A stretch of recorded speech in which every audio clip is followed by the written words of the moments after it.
Welcome to LOA Today. Walt Thiessen and life coach Joel Elston here. Today is Thursday, March the 7th, 2019, 8 a.m.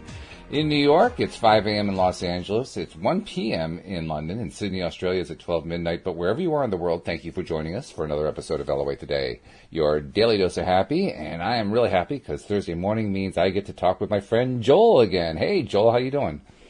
Well, things are great here. I'm actually just pulling up to my house. I dropped my son off to school. It's about 25 degrees, but nice and sunny, which is a rarity this winter in the Richmond area. Really? No kidding. Not a lot of sun. That's surprising.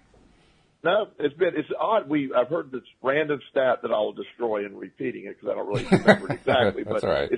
It's something odd. Like since September, we've had one weekend with no rain. Wow. Yeah. That's really something. Yeah, it's something. Yeah, that's unusual for us. Usually, it's not that much. But at the same time, I mean, there's a point to it also. It doesn't really affect my world, but it's great to be able to. You appreciate the days. The contrast allows you to appreciate the days of sun better. So that's how I look at it. Yeah, no kidding. Well, that is a good way to look at it because it's not like we want to live without the contrast. You might as well have nice contrast. That's fairly good contrast. I mean, it's good for the flowers. Exactly. It's good for nature and so forth. So yeah, that's good. That's good stuff. Anyway, I thought I've been doing something lately with the show that I wanted to do on our show today, which is I've been going through, kind of calling through Facebook posts in the various law of attraction groups, looking for interesting questions to discuss, figuring, that first of all gives us some good topics to talk about, and secondly, after we're done with the show, I can share the link with them and maybe get more listeners that way.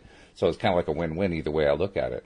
So I've got like 4 or 5 of them cold here, and by the way, anyone who's listening to the live stream, if you have a question that you want us to address, by all means, type them into the comment section and we will include them. But I figure this would be kind of a fun activity to do if you're up for it. So what do you think? Should we do that? Always. Yes, I love that type of format. Okay, well then let's give it a shot. We actually have 2 questions in a row that are very, very much in the same realm, in the realm of personal relationships. And so we'll start with those. Excuse me. This was posted by someone named Honor. Honor says that she wants to change the romantic partners she attracts, and she's asking for tips about that. Now, I actually responded to hers and kind of asked her to take a look at the characteristics of the people that she's already attracting and look for commonalities and see if that gives her any clues. And I haven't heard back from her, but another person named Stella responded, and she said, well, I'm single and I've been wanting to attract great eligible bachelors. However, I'm mostly approached by married men. And she's thinking like, well, what the heck? How do I turn this around? So kind of broad questions, but I figured broad is a good way to start the program. So what do you think? Well, with anything, we do have a tendency to, as they're sort of alluding to, particularly the last comment there, we do tend to attract the same people or the same scenarios into our lives. And the bigger concept of the law of attraction, you and I have talked about this a bunch of different times, it's usually a recurring theme within one's lifetime. But, it's a lot of people have no problem with the relationship, they have a problem with the money. A lot of people have a problem with the money and no problem with the relationship. And you'll see that recurring theme keeps on, whether you're attracting a lack of money or attracting the wrong person in your life. Years ago, I was running a crisis center on the weekends in Tampa. And basically I was in the middle of a lot of chaos myself. And so this young lady came in. This was the adult crisis center. And I was actually the weekend crisis center for children, but they needed to fill in. So I never had done the adult center before. So I didn't know exactly how that would look. But we took I'm trying to think of the basic concept of how I had it happen. But this lady comes in, and she had been physically abused by her husband. So we were the retreat shelter and protective shelter for her and her kids. And I was very fascinated. This many years ago, Walt, very fascinated by this. And the intake packet was saying, have you ever been abused before? And she was abused by her father physically, and she was abused by her first boyfriend and her second boyfriend and her first fiance, her first husband, and now this person. In fact, I said, have you ever had a relationship that you weren't weren't abused in. I was more fat. That wasn't a question. Yeah. It's a thing, but I was a parent. And she said, well, I did have a couple, but they didn't last long. I'm like, well, wow. And so many years later, I'm able to look at that applying the law of attraction concept, whatever she was putting out there was a redundancy. It was it was this idea that, I am attracting the same thing. The energy, the law of attraction is about what energy we put out there. We talk about that every week. Mm-hmm. So if you can identify the energy that's attracting the married man, and that's such a simple, ridiculously hard answer all at the same time. Oh yeah. It's, what it is, because that's sort of the question is like, what am I putting out there? And so first of all, just acknowledging, as weird as it sounds, just the fact that you acknowledge, yes, I'm only attracting married men. You just declared you're only attracting married men. Mm-hmm. So that is a piece of it, but there's also a mindset attached to that. It's what are you doing to keep getting the same results? And that's where the sort of the study of all this comes on. And are you looking for a particular thing? Or are you focused on maybe one of the concepts is you're focused on the wrong type of man versus, or partner versus I'm looking for a relationship, a fulfilling relationship, and not, maybe the wrong parameters are being put out there. And I think that's when people come in with the relationship, believe it or not, to me, the money's a lot easier to deal with the relationship thing because there's so much emotionality that is built over the years, and the bias and the what you're looking for and the habit of what you're attracting. There's a lot of personality types that attract the same personality types. It's funny that narcissists almost always invite people who are like helper personalities, and it's just a lot of that has to do with personality stuff. So it's a very difficult thing to look at individually. But it is the same energy. What energy am I putting out there that keeps attracting that same personality type or that same situation? And that's where the real study comes. So until we sit down and break down person's situation of yes, I feel this, here's what I'm looking for in a man, and then you're able to say, okay, this is where your energy is placed, and maybe this is where you're focusing in the wrong area. Not a better relationship, as much as a specific trait that you don't realize you're attracting. Yeah, that's true, isn't it? Because somebody who's doing it over and over again, they don't necessarily know what it is that they're doing.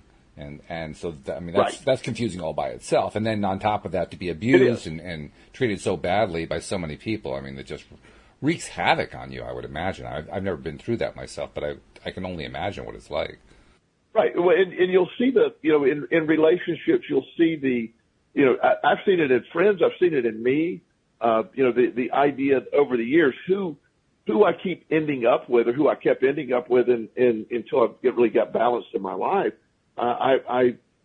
It was basically the same person. They had different names and slightly different backgrounds, but at the same time, they ended up behaving the same way. Right. And if you're, the idea of, here's a great example. Okay. My boyfriend cheated on me. My husband cheated on me. So my next relationship, I want to find somebody who's not going to cheat on me. Mm-hmm.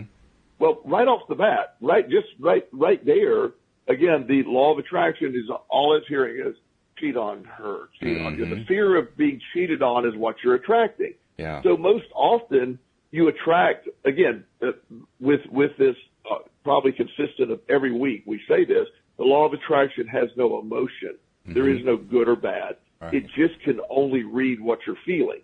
So the energy, the outlying energy in a lot of this is, I want somebody who is not going to cheat. And so the energy you're really putting out there is a fear of cheating, which is the emotion that picks up on. I know that sounds and I'm not trying to be convoluted in my answer, but that's the best way to say it. Yeah, no, you're right. And that is a confusing concept, because it seems like if you're putting out there that you don't want something, you shouldn't get it. But as we have come to understand and learn through studying the great teachers of the law of attraction, that's just not the way. That's not the way vibration works. That's not the way. Right. That's not what people attract. People attract the essence of the thing or the lack of the thing. They don't. There's no opposite. That's the thing. The only real opposite is lack. And we think of the opposite of as being good or bad. I like the way I'm being treated. I don't like the way I'm treated. Those are opposites. But they really aren't. What they really are two variations Right. on the same thing, and that's a difficult concept. Right. And, one of the experiments that I almost always use, and I've used it on this show before, and I don't know if it almost applies no matter where you're at. If you're in your car or in your home, if I were to give you the directive to not look for the color red, Yes. well, instantly you are looking, and I just did it in my own house, even knowing I was going to say that. And so as you say that, you don't hear the qualifier. The subconscious mind doesn't hear the qualifier of don't. It just says red. So now Right. I've attracted everything red in my house, even the smallest little notification on my Facebook thing on my phone is red. I noticed that. Stuff, headphones that I have on the ground here that I have no idea what my son left here are red. So these are things that you have filtered for because you heard red, you didn't hear, or your subconscious doesn't respond to the don't. That's why the players in the NFL, you don't run up to the kicker and go, don't miss that kick. Yeah, right. Well, the kicker's not about miss the kick. It's that negative. It's whatever has been the most powerful connotation or version of your life. You eventually get to a point where you can flip it, where you're automatically attracting what you really want to attract. But it does take practice and understanding where to put your emotion. And relationships, you and I have a hypothesis that, or at least I have a hypothesis you found interesting. Everybody comes into the law of attraction for various reasons. But I would say 95% of people come into the law of attraction for one or two categories. One is relationships, and the other is money. And I think, and again, these are real generalizations, but at least in my private practice, I can say this. The majority of females I work with come for a relationship base, and the majority of males I work with come for a money base. And now there is no science behind that, but I can universally say that 95% of the people I talk with the law of attraction are one of those two categories. Yeah, that makes sense. It makes total sense. So continuing this theme, let's go on to the second question because it kind of ties in pretty directly, actually. Udara asked, "Hi, friends. Can you please explain the ideal way to manifest my loving future husband? Appreciate your support." And that's pretty much what we were, just like you're saying, it ties right in. It's that idea that how do I manifest anything, or what am I truly looking for instead of what am I not looking for? Someone who, that becomes the hard piece. What am I looking for? I'm looking for someone who is loving. That's a real general category. That could be, it's like, I'm trying to manifest money. Well, I'm going to find a penny today. I guarantee you that. So that's manifesting money.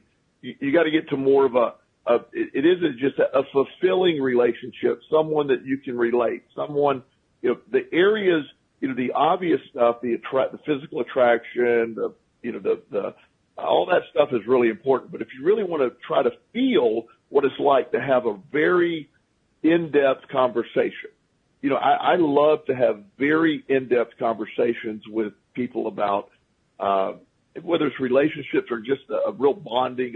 I love to talk about the concepts of the law of attraction, metaphysics, how all this works. And while I find those really intriguing and incredible to have, I also don't like to have superficial conversation. So if I'm focused on, oh boy, I don't want to have, don't want to have that. Again, the law of attraction is picking up what I'm thinking about, what I'm feeling emotion about. So I have to have more of a desire. I have to want a really deep conversation and an intimate bond, emotional intimate bond with a partner, more than I don't want a superficial bond. And that's where it comes in. Where you place your energy, the highest vibration, the vibration the law of attraction is going to respond to is, if it's the fear of not having someone who's going to, I don't want the person who's going to cheat. I don't want someone who's going to pay attention to always looking at a new relationship. I don't want somebody who's going to have superficial conversations. Then that's exactly what you're attracting. So tuning in to exactly what you want, the emotion of what you want, not the description of what you want, is the key. Yeah, it's amazing how often I've heard stories from people, including from my wife, by the way, women particularly, who have attracted their ideal mate, and they all went through not all, but a large number of them went through the practice of making a list in advance of all the characteristics of what they wanted in a mate. And then, to their amazement, because they wrote that list down and put it in a drawer somewhere, years later, or however much time later it was, when they finally found somebody, they pulled the list out, and it was check, check, check, check, check. I mean, every single item on the list checked off, simply because they got specific about it. It's amazing how often that happens. And that's such a great thing that we're able to see that and see how, like you're saying, that checklist of, we can manifest it whether it's relationships or money, but again, that what we're wanting versus what we're not wanting, the energy of humans, the concept, the protective nature of thought is always been focused, and always is a broad term, but it's often focused on what we don't want. So it's natural to go, I don't want this. I do not want to be abused again. Well, that's the first person that's going to be calling. Yes. It's going to, I have several clients, so this is about one sort of compilation of clients here, but, one group of, young ladies that I work with tend to attract people with addiction in their lives. Mm-hmm.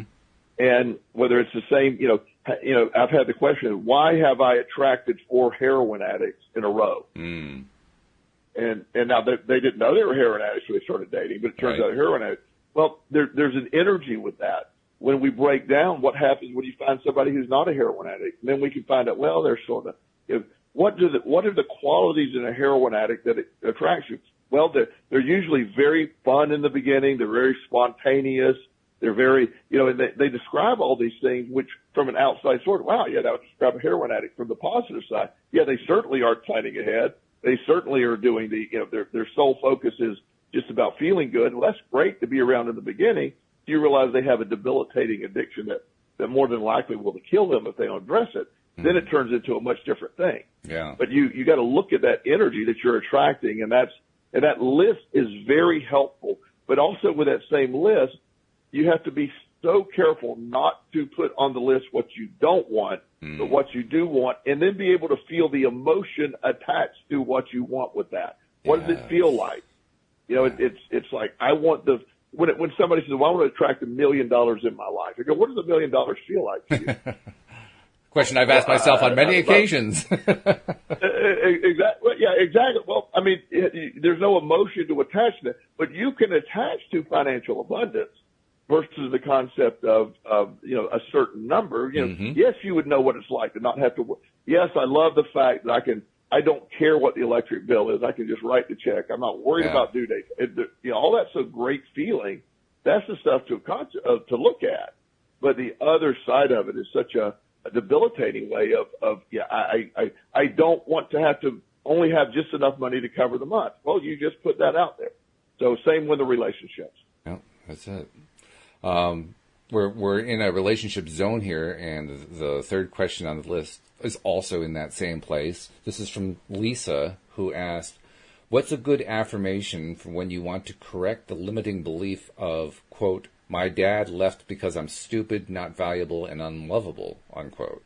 And then she mentioned that he's actually passed now, but whoa, I mean, this is somebody who had a really big deal going on with her father. And I don't know if an affirmation by itself is going to do it, but what do you think? How does somebody who's got that kind of a thing going on in their background, where they really thought that their father just thought they were stupid, they're not even a good person, not valuable, not lovable? I mean, that's a pretty big deal. It is. And one thing that I think is really important to say at this point, too, because when we get questions like this, I certainly want to be as helpful as possible. But I always want to encourage people that this type thing borders on probably needing a professional licensed therapist to look at. This is a deep underlying cause. And I never want to minimalize someone who has a trauma that is based on that. So there's some trauma work that can be done around this, and that can't be done on this show, nor do I don't want to represent that. Right. So as you're leading to, and I want to just be very clear, a mantra or a theory thought that's probably on the other side of therapy. Mm-hmm. So let me be clear with that, and I don't want anybody to ever suggest that we could cure something like that deep-seated trauma. Right. However, what we can do is let's assume that trauma has been dealt with in an appropriate way with an appropriate licensed therapist, and we're able to say, okay, now moving forward, how do I change the limiting belief? Then you got to program the emotion of finding the emotion of, first of all, you clearly wouldn't be able to state it. Hey, I'm not smart, or there's a growth mindset that I often talk about. And a growth mindset is how we view things. There's a limiting mindset, a mindset of a set mindset where there's nothing moving forward, versus a growth mindset where everything changes. Your brains can always evolve. Your emotions can move with it. So the excitement of, at some point, I need to move forward, and instead of assigning the value to what has happened, develop new ways of thinking. I do that with a lot of words. What is the difference between failure and success and struggle, and how do you assign all those things? And so it's the same thing here of, I need to, look at where I'm at emotionally right now. How am I able to feel where that doesn't have power over me? The only power over that thought is a power that was instilled years ago. It's a historical error in your thinking. You've been programmed with a historical error of what you interpreted. I don't know what was going on with your father, or what he was saying, or what he was dealing with, so I won't try to handle that. Right. But what I will say is the information you receive from him, whether it was intended, however it was intended by him, you have received the information as wrong. You misinterpreted it, because regardless of what somebody else dictates to you, you are not the things that somebody else says. You're the things you choose to listen to. Mm-hmm. There's an old saying that it's not what they call you, it's what you choose to respond to. Yeah. And I'm sure there's been people in your life, and I certainly hope so, that have told you how incredible, how resilient you are. You're still here in this world. You're still battling. You're still there. All that stuff is a sign of strength. So all the people, who do you choose to listen to? The person who's delivered a negative message, or the people around you, or yourself who's delivering a positive message? Mm-hmm. The bonds of someone else's opinion can be broken when you no longer give value to that. It's like, now this really irritates me, Walt, and it's a little humor to lighten it up a little bit. Okay. When I was a child, we had 9 planets. 9 planets. Pluto was a planet. That's true. Somewhere along the way, one of our wise assigners of planets decided, you're not good enough, Pluto. You don't meet any of our qualities. You're what do you call a subplanet now? Yeah, although there's also there's a movement back to move them back to a planet, so that's a good thing. But I know exactly what you're talking about. Well, thank goodness. Pluto did nothing to not deserve to be a planet. Okay, right. And thank goodness they did that. So somebody along the way decided, and that's I'm really glad that. Okay, Pluto's a planet. Now Pluto's not a planet. Apparently, Pluto's going to be a planet again. So what happened to Pluto? Nothing. Pluto's still there. And last I checked, it's still there. Yeah. Pluto has not changed. It's the description of Pluto that changed. Right. We are incredible creatures instilled with whatever we have going on. We have what people perceive as good. We have what people perceive as bad. It's what we choose to focus on, where our energy is that matters. And by listening to someone else's narrative in our life is living a curse, versus realizing you have the chain of that and you can redo that narrative at any given time, at any given moment, by changing your perspective and that inner dialogue. And that does take work, but if you really unprogram it, not saying I'm not stupid, that isn't reprogramming. I am clearly a survivor. I'm clearly resilient. I clearly am not, I'm clearly have great intelligence. I'm able to do, and intelligence is always defined, Einstein, I think it was Einstein, somebody said, you can't define the intelligence of a fish by its ability to climb a tree. So within the abilities of us to discuss the different where we're at, no one else gets to dictate to who you are. When I was a child, I have ADHD. I still have it. But when I was told that I had at first, before there was any Joel has a very high IQ, but he doesn't perform well in school. So he's lazy. Joel's lazy. Oh boy. Joel's lazy. Well, my mom and dad, we go to all these conferences. I'm sitting here with a high IQ, but I'm getting D's, C's and D's in school, an occasional F. Well, I'm not doing homework. I don't care. I'm not studying, but I'm buying into the fact it's lazy. So I become lazier in my thinking. Yes, I'm lazy. Then I'm of low character. I'm not motivated. Well, that became my reality for a long time. So I performed even to a less higher standard than what I was reading a quote by a lady who wrote a book about the growth mindset, and she said there's somewhere, some country or some county, they did away with giving people F's, the grade letter A, B, C, D, and F. They did away with that, and the instead of F, they gave them the category of NY, which stood for not yet. Okay. And it sounds silly, but that did change the perspective. You didn't fail. You just don't have it yet. You will get it. That gives a more motivational type thing. And a lot of people say, well, you're worried about the word. That's too soft. The word, your inner dialogue is you. Your inner dialogue and the words and how you assign that is who you are. Mm-hmm. And that's really important to understand that. You get to program that in you. That's good. Yeah, I like that. So getting back to Lisa then, the answer for Lisa is she needs to get therapeutic help to root out whatever that situation was with her father.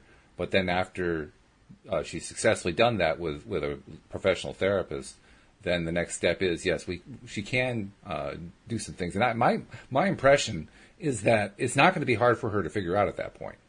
I mean, you've told stories in your own life about how you had a number of things you had to deal with that were pretty severe situations. And once you were able to work through the root causes of them, you kind of catapulted. It's not like you were being held back. Coming up with an affirmation was not really difficult. No, the affirmation piece is easier. It's easy. I won't even do easier. It's easy after you deal with the stuff. There's clearly a lot of emotion there that's much deeper than our show. Right. That really is important, but it is very doable.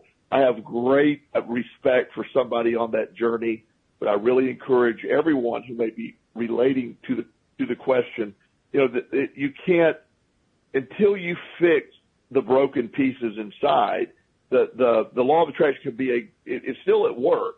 It's still at play, but you're using a false narrative that's been instilled a long time ago as a baseline of thinking. So you're never able to accurately tune into the emotion, the vibration we're seeking. Mm-hmm. And it's sort of like an example. If I were to take a radio, and I take the knob off of it and it didn't have, and the digital display was burned out, I would have to just keep clicking and clicking and clicking and listening to each station to see if I were tuned in right.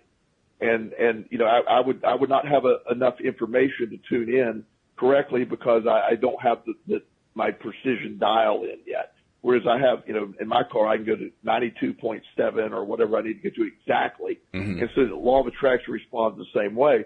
So getting that help to sort of fix that inappropriate or that stuff that, everything that you've been programmed, whether it's your father, which has a lot of power, I understand that, or anyone else, that's the piece you got to fix first and understand that. Then after that, your manifestation will just be boom. Your mantra will be boom. I got this. It'll be great. Yeah. I'm reminded of a film that came out within the last few years. I'm not sure exactly when it came out, about Fred Rogers, who created on PBS the television show Mr. Rogers' Neighborhood, and ran for quite a few years on that network.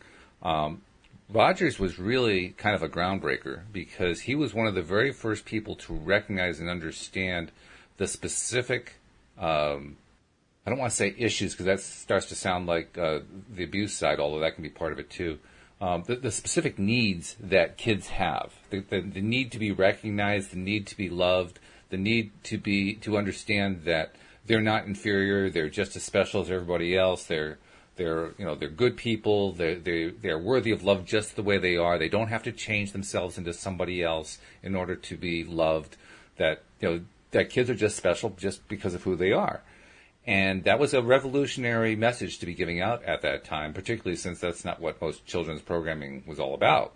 One of the interesting things that came out of that film, and it came in toward the end of the film, was that there was a lot of pushback against Fred Rogers, saying that he was actually doing a disservice to kids because, in the view of the people who were criticizing him, he was telling kids that they should feel entitled, that telling kids that they are special just because of who they are is a teaching of entitlement.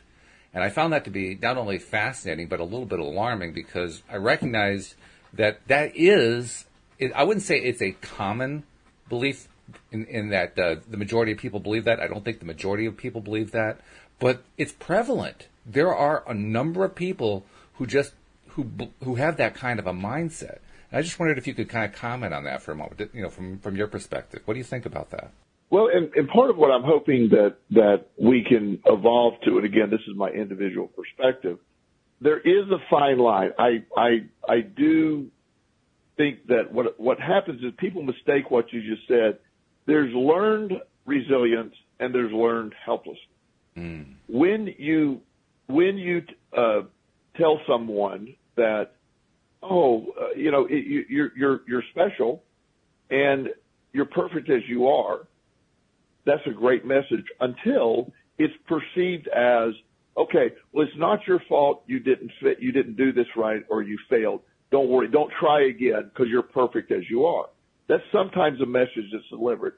When you have there's a difference between being a 6-year-old on your very first soccer team and getting a trophy because you participated, and being 13 years old and never winning a soccer game and still getting a trophy. There is a difference in what message is being delivered.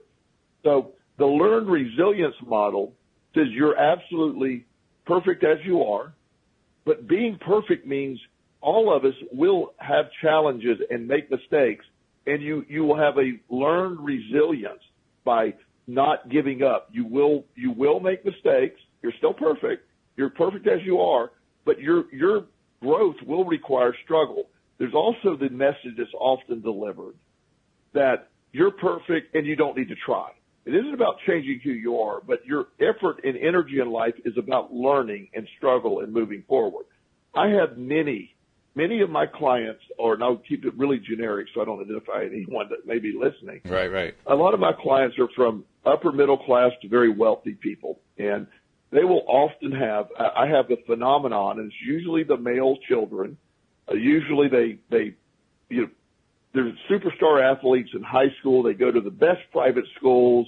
One young man said, the private school I went to, it's not even possible to fail. I mean, the parents are paying $50,000 a year for them to go. They're not going to give C's and B's. So the teachers basically are told these kids are getting A's. Now, there's a great education offered, but an A and B, everybody's going to college. Everybody's going to good colleges.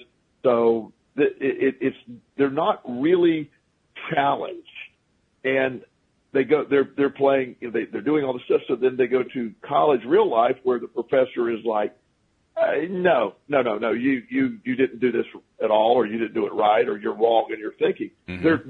They're literally so emotionally fragile that they're blown away. I have several clients that have left college after their first semester because of their inability to handle criticism or struggle at all. Mm. Some of them have never gone back. I know one young man that's been in his parents' basement for 9 years and is stuck. He's just stuck. And he has 1 year of college, and it blew him away. So the reason I tell this story, there is a dialogue, Walt, but it's not as simple as, well, you're absolutely perfect and you require no effort. I'm very much, we all came here to do effort. We all came here to work. You have different abilities. We're all perfect in our ability, but the idea that we're not here to strive and move forward and grow, to me, that's where the message gets convoluted. And I think it's a little more complicated, at least from my perspective, of, yes, I think that message is and Mr. Rogers was about, yes, do good, try, go. You have people from really, really rough upbringings, and not a lot of support, not a lot of family support, being very poor. I've had several kids I work with in foster care that have become incredibly resilient, productive, super successful people in their adulthood. And their learned resilience from their experience of foster care is their strength. And I've also seen the exact opposite, where they were so defeated by their childhood, they never tried. And that's the big difference. That's a huge difference, yeah. It's a very interesting topic. There's a lot of ways, I think, to go after that one, and probably longer than we can do with a Q&A, so maybe something to carry on another day. The one thought I wanted to add to what you were describing, I thought your description was brilliant. The one thought that I want to add is, I think there's a problem with the concept of perfection. And that problem is, it can be perceived one of two ways. Like you said, you're just fine the way you are, or it could mean you have to do everything perfectly. And the idea of doing everything perfectly is you have to do it in what is, quote, the right way, unquote, every time. Now, what's the right way? Well, actually, it turns out the right way is very vague and differs from person to person, because everybody has a different idea of what the right way is. So you're basically running against a moving target that you can never catch up to. And as a result, you end up, people, I've done this with myself, I know a lot of people have done this, they've put themselves into the mental space of saying, I can't ever get it right, because it never comes out exactly the way it was originally intended to come out. The path varies, I end up going in the wrong direction for a while, and then I end up producing the wrong result for a while. And so, I'm not perfect, and that lack of perfection is holding me back. And that's a crazy thing. You're basically saying life has to always go the way it's mapped out, which is nuts. That's not the way life goes. Here's a great example that I use for many scenarios, but this analogy covers it really well.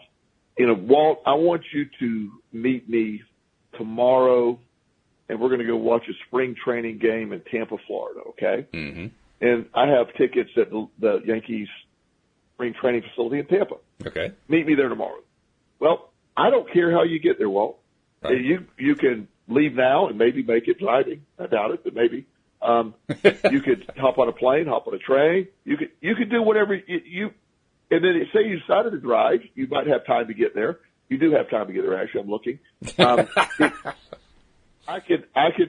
I don't care. You could go straight down 95 from where you're at, and you could then cut over on I-4. Mm-hmm. You can cut over some point and go down 75. You could catty corner across and meet a bunch of different little interstates to get you where you need to go. Or you take a bunch of back roads. Yep. My point is, getting to Tampa is the goal. And when you get there, do I focus on the fact you achieved the goal of meeting me there, or do I get stuck on the path that you took? And that's the idea. You got there. To me, you did it. Right. Or am I stuck with there? And that's sort of the idea. Perfection. When I say you're perfectly you, you're perfectly you, flawed and complicated. That's you. That's the point, because we need people with different ways to approach things. Mm. It doesn't work. We don't have what's lost in this, and I almost got a political debate, but I won't. What is lost in today's thinking? It is our diversity. It is our different way of thinking. Philosophy is obnoxious to hardcore scientists. It drives them crazy. Yeah. But philosophy, combined with hardcore science, has made all our discoveries in the world. Mm. You have to have somebody think about it before the scientists can start proving it or disproving it. And that leads to more discovery. There's a yin and a yang, whatever you want to call it. And so within us, you aren't a mistake. It's believing that you have to do it a certain way or get to a certain point that is what does it. And that's where the difference is. It's not perfection, and you said it so well. I've really complicated it nicely there. You have said you said it perfectly. It isn't about doing it perfectly. It's about understanding you're perfect in how you're going to do it. New things are developed by the different way. When I manage companies, I'm very, very clear. I will set a goal. I will describe my goal, and then I will tell you to go do your goal. I hired you to figure out how to get me there. Right. That's what I've hired you for. Mm-hmm. Don't come to me, well, how do you want me to do it? I don't care. Do it. And then present with, now if I don't like how, if it doesn't meet compliance or whatever the boundaries are, then we have to look at all that. But just the general conception of that, when I go do consulting, Walt, you've heard me say this before, I'll go to a treatment center that's trying to implement new programs, and they've been meeting for 3 months on how to do that. I walk in and implement the program that day. Yep. And then I fix it. Then I fix what's wrong. You're stuck with overanalysis, and we do that. So lost in a lot of this time, the idea that telling a kid, oh, well, there's a difference between, yes, you're totally flawed, you're this, you're wrong, versus, okay, I need you to accomplish this, use your unique skill set to get there, and one of the arguments is I just need to get there. I need to quit learning being taught what to learn and be taught how to think. That's what's wrong with a lot. We were taught what to learn versus how to think. Yeah. And that's what's missed a lot. And I think we are evolving beyond that. But I'm very much a learned resilience guy. I'm about, but it isn't about life not having hard knocks. It isn't about struggle. Struggle is necessary. It's important. It's growth. The very birth of a baby is extreme struggle for two people. Yeah. There's a lot of struggle there. Yeah, a lot of resistance, so to speak, coming out, and there's a lot of struggle. We are born into struggle. And struggle is the greatest growth mechanism that we have. But understanding the struggle and not looking at it as such a negative, that's what the law of attraction can be such a great benefit. Yeah, that's true. That's very good. We have actually a live stream listener question, and it kind of takes us out of our pattern here a little bit, but well, maybe it doesn't. In some ways it does, in some ways it doesn't. But I wanted to make sure we answered it. Siraj was asking, he says he's asking this just out of curiosity, do you believe in the daily horoscope? And before you even give your answer, my answer is going to be no, I don't. I think that's actually just more about trying to sell advertising in a publication. So I pay no attention to it at all. Now, I'll also throw in the caveat. I have a number of friends who are very much into astrology, and some of them they have found ways to use astrology in their understanding of law of attraction that's very helpful to them. But even them, I don't know any of them who actually reads a daily horoscope and gets something out of it. They don't even look at it that way. So that's my answer. But what's your answer, Tim, Joel? Do you believe in a daily horoscope? Well, if I do, I'm giving it power. I mean, a daily horoscope is something that there's been multiple studies. One of my favorite one was where someone they had a class full of people, and they had everybody fill in your exact date of birth, where you were born, time zone, and he created a horoscope for each horoscope in the room. And he said, read your horoscope silently, and how many people feel it describes them? 100% of the class raised their hand and said, oh, my God, this is amazing. He said, now, hand your horoscope to the person to your side. It's the exact same horoscope for everybody in the room. It was a general descriptive. Right. I don't claim to have, the origins or the knowledge. I'm not saying that the positioning of the planet, I understand we're in the retrograde of, if somebody's in retrograde or Mercury, I don't know usually, how all that works. Mercury, poor Mercury. Why in Pluto? We need to get back to Pluto. I like Pluto so much. What? Pluto needs to be in retrograde occasionally. That would be helpful. But the idea that horoscope, it's like anything else. You look at it, you read it, and if it says, be careful today, you're going to have a bad day. Yeah, it's like Friday the 13th. Do I believe in Friday the 13th having an effect on? Actually, I really do, Walt. Friday the 13th are awesome days for me. I've had some great news. I love it. So I really believe that's not part of my spiel here. That's what I've had probably 20 events in my life that happened great on Friday the 13th. No kidding. And so when I see Friday the 13th coming up, I'm like, oh, thank goodness, a good day. A full moon Friday the 13th? Wow, that's a double whammy. That's a great thing. Now, to be honest with you, there's nothing going on except I believe it's going to be there. So do I believe in horoscopes? Sort of. Only because if you choose to give them value or energy, they can have an effect on what you're believing. But is there anything tangible in that? You know, if I were to do your horoscope every day and talk what a great day you're going to have, and here's, you know, blah, blah, blah, you know, yes, it could support that. But nobody is really sitting there and being able to understand exactly how the positioning of the planets and all that is going to affect who you are.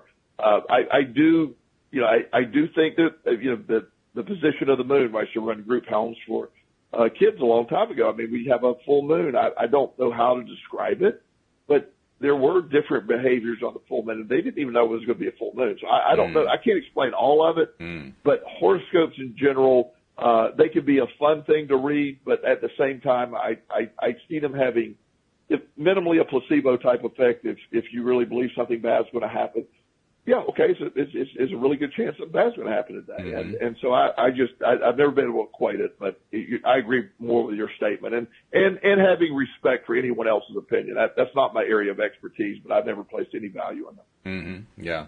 I mean, like I said, I know many people who do use the concepts of astrology quite effectively. I know coaches who do that. Right. You know, so it definitely has value to people. In fact, just yesterday we were reading from Neville Goddard. Neville Goddard was talking about, this is really interesting. Neville, of course, has a very different take on Christianity. He was very devout as a Christian, but his take on the Christian messages was quite different from what the church traditionally teaches. And yesterday we were discussing his view of Christmas and the Christmas story and the Easter story. And his take was really fascinating. One of the most interesting parts is he gave an explanation that I think I may have heard at one point, but it kind of, you know, slipped away in the back of my head, about why it is that Easter always falls on a different day every year. And the reason he gave was astrology, which was really interesting. I'd never heard that one, explained that clearly in any kind of a public setting that I knew about. So, I mean, is it something that the Catholic Church would buy into? Probably not. But nevertheless, it was interesting. You know, the idea is that they changed the, I don't remember the exact formula, but they changed the day of Easter every year based on when certain astrological signs come into alignment. And I thought, that's fascinating. Okay. Why not? It really is. Yeah. It is. So, okay, now we got a really long question here. This one I've been kind of hanging on to. This is from Sarah, and she gave a very detailed question here. So let me read it to you. She says, okay, I need some guidance. If anyone is willing to provide some, that would be amazing. Anything that can help steer me in the right direction is greatly appreciated. So here it goes. I'm a super giving person. I've had to do some hefty personal boundary work over the course of my life to not be a forever doormat or a victim. I'm always there to help in any way I can, and rarely do I ever say no. So much so that it leaves me feeling like I'm shorting my partner or our children. Not only do these acts of giving cost mass amounts of time, they somehow seem to end up costing me hundreds of dollars, too. I've never had a problem doing this, but I just feel like the same people keep asking for favors. If I don't give to these people, I'm made to feel guilty, as in I have so much freedom of time and resources and I don't give enough. However, I've been bottomed out by this more than a few times, with sleepless nights, stay up driving with little or no thanks, and basically putting a drain on my bank account and spending the time with my partner and my children. I'm not sure what to do. This came to me again as I thought I had found the solution. However, someone just posted about giving, and the reference was to the movie The Secret, but I don't know what to do. Here's the affirmation I've been practicing. She says, I give of myself to others freely and selflessly. Now is the time for me to give to myself freely and selflessly. I deserve my happiness, I deserve my financial freedom, and I deserve my freedom of time to spend as I wish. I will no longer be made to feel guilty because I have and don't give. I have to, and do give to everyone. Now I'm at the top of the list, guilt-free. So that's the affirmation she's been working with. So a lot going on there to work with. What do you think? What can we tell to Sarah? Well, I completely, I love her affirmation. On learning to say no is the most valuable thing you can do. When you're giving, you see the conflicting emotion. I appreciate her mentioning the emotion. when I give and I get little thanks, and I feel guilty if I don't. And there's all that emotional is toward the negative. All the emotion is, the idea that I give freely is not intended for someone to take advantage of me. That's not or place my family's stuff in jeopardy, or my wealth in jeopardy, or my happiness in jeopardy. And so giving freely is not as simple as just, I'm going to give to the point that it costs me my happiness, because then the law of attraction responded to the lack of happiness. And again, giving is something that is going to be done. Anybody that's expecting it, anybody that's making you feel guilty, anybody that's doing that to you, they can't do that to you. Anybody you're allowing to do that to you, you need to take back, or I always suggest, your affirmation is on point, but the most freeing and amazing thing to be able to tell someone is no, and it'd be a complete sentence with no qualifiers. No, with a period. Yeah. It's empowering. And, I don't need to explain. I don't need to debate. I don't need to justify my decision. The answer is no. And that is so hard for most people to do, but it's an incredibly freeing experience when you can do that. You want to help. You want to be able to. However, when boundaries are crossed, you're losing sleep, you're spending hundreds of dollars, and people you actually are, and I don't know the scenario, but if people are constantly in need and constantly being bailed out, sometimes the best thing you can do is tell them no, so they're able to deal with it themselves. So they're forced to come up with a solution themselves. Continuously doing stuff for people, you disable them. You're harmful to them. You're not giving to them. You're taking away their ability to do it themselves often. So you got to look at reframing that. If you were to, I think she mentioned she had children. Right. If you have a 2-year-old or a 1-year-old, whenever kids start to walk, if you were to not allow that child to fall, stand up, walk. No, you just keep crawling. Just stop. I don't want you to fall. They'll never learn to walk. Yeah. Same thing here. You can help, but sometimes when you become so helpful, you debilitate. You're causing stress and anxiety in your life. Helping when it's causing you stress, anxiety, and guilt at any level that's not helping. That's not helping you. One of the things that I always start with, when I'm working with anyone is when you're on an airplane, they tell you if you're traveling with a small child and we lose cabin pressure and the masks come down, you put the mask on yourself first and the child second. Not because we're being cruel, but an unconscious you is not going to be able to protect your child. Right. If the child goes unconscious for a second, you can put the mask on and everything's going to be okay.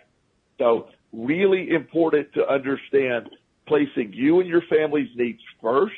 It's about that, and being able to help within strict boundaries. I really, and sometimes it takes a while that's misinterpreted a lot. I stopped at, I passed this lady on my way to and from my office every day. She's standing there with a sign, disabled and need food. And I see her there, and it's very sad to see her there every day.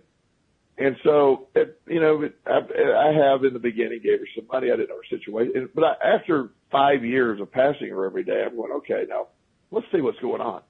So I have some connections that I know pretty well with mental health services and places she could go for homeless people and really help launch her. There's several programs. So I stopped and said, look, why don't you get your stuff, put it in the back of my truck. I've already talked to this program, and you could go live there. They'll help you get a job. They'll help. And she's looking at me like I'm absolutely crazy. And I said, you can get off the street. And she says, I make $300 a day. I said, okay, but you're begging on the street. I make $300 a day. What job is going to pay me $300 a day? Okay. So you're saying you really don't need help? Yeah, right. She goes, no, I make $300 a day. And I'm like, Okay. And so helping her is actually harming her. Mm-hmm. Helping her is actually keeping her stuck. In the national forest, it says, please don't feed the bears because they become dependent on you feeding them. Mm-hmm. They need to know how to hunt. They know how to get their own food. There's multiple examples in human and nature, and it's just one of these things that taking care of ourselves and not putting our well-being at risk in the need to help other people. There should be zero guilt. There should be empowerment in saying no. There should be no sleepless night. I need to feel good about this, and anybody that makes you feel guilty, whether this is a bold statement, whether it's your old family or not, by adjusting or teaching them how to treat you, is very important. Years ago, my mother, and she had a rough childhood with an alcoholic father, and she was her and I were having a discussion. She was upset by one of her family members said something that hurt her feelings. And she said, well, I'm tired of being a doormat to everyone. And my answer to her really angered her. I said, you can only be a doormat if you're choosing to lay on the floor. So anyway, coming from your son, never taken very well. So we had to deal with the aftermath of that statement. But you used some therapy after that one. Yeah. After we got through that initial phase of her displeasure with that statement, she realized what I was saying was accurate. You keep playing roles. There is a concept that I would always encourage people to look at. While it's not directly law of attraction, you can see how it evolves. It's an old psychological model called the drama triangle. And it talks about the position of being a victim, the helper, or the perpetrator, and how we can often be all three in relationships. When you're in a drama triangle with these people that you're helping, and they're the victim and you're the helper, and then when they don't thank you or give you praise or what have you, you don't feel good about doing it, then you're the one that's been taken advantage of. So you see playing all three positions there. And really important to understand, but it's a good question, and you never feel guilty about no. No is empowering. I love the way you tied that together too, because I can see somebody who has this kind of a background where they're constantly helping people. They haven't really learned how to say no, and I can imagine them the first time saying to themselves, "Okay, well, I got to say no," and it's just too overwhelming because it just flies in the face of what their behavior has been. But then they remember what you talked about, how if you don't say no, you're actually harming somebody. You're actually preventing them from having the opportunity to struggle through to their own thing that they need to do. And maybe that just might be enough to help her recognize, maybe I do need to say no. I'm hopeful that that's what the case is going to be. But I love the example because it kind of takes the onus off of, oh, God, I don't know if I can say no. Yeah. One of the hardest things my parents ever had to do, and I'll do this many years ago, I was dealing in the depths of a really bad addiction. And addiction to gambling, I was doing illegal acts to fund my gambling. Right. Really not in a good place. They bailed me out multiple times to keep me out of trouble. And I kept doing it. It got so bad to the point they told me the last time they bailed me out, they're not going to do it anymore. And I'm like, yeah, great. Well, I went to work for this company, and I didn't intend to steal, but of course I ended up stealing to get money to gamble. That's what I'm always doing. And I eventually was caught. I actually turned myself in, but I got tired of doing it. I went to jail, and while I was in jail, I called my mom and said, it's only $5,000. If you pay that, I won't have a felony, and I can get out, and I've really learned my lesson. And her and my dad said, no, we've tried all that before. Let's see what this felony does for you. Now, as a parent, there's one of the hardest things you could ever say. Yeah. I was furious with them for a year. I was furious. My dad and I didn't speak for a year. Wow. However, nobody's ever done me a greater service than give me that no, because I fought back from that moment, Walt. I turned my life around. Everything I had today pivots from that moment. Wow. It was the most empowering no in my life. Now, I didn't feel empowered. It kicked my ass early, but I rose from that. And I have nothing today that I don't owe to my parents' incredible courage of using no and making me struggle and fight and claw. And it wasn't easy. It was ugly. But I'm so grateful they did that. That's fantastic. Wow. And that pretty much brings us to the end of the hour. Nasha asked a question that we just don't have time to get to about she was piggybacking on Suraj's question. She says, how about tarot card readers and physics? That could probably take an entire show to discuss that one. But I'll try to give you an answer in the comment section after we're done here, Nasha. So you're not forgotten. It's just we ran out of time. Can't really do it. But Joel, thank you. I mean, some of those answers you gave today were among the best you've ever given. So thank you so much. I appreciate it. Glad to do it, Walt. Great to talk to you, my friend. Great to talk with you, too. Thanks to our live stream listeners and to our regular podcast listeners as well. We'll see you all next time here on LOA Today. Goodbye, everybody.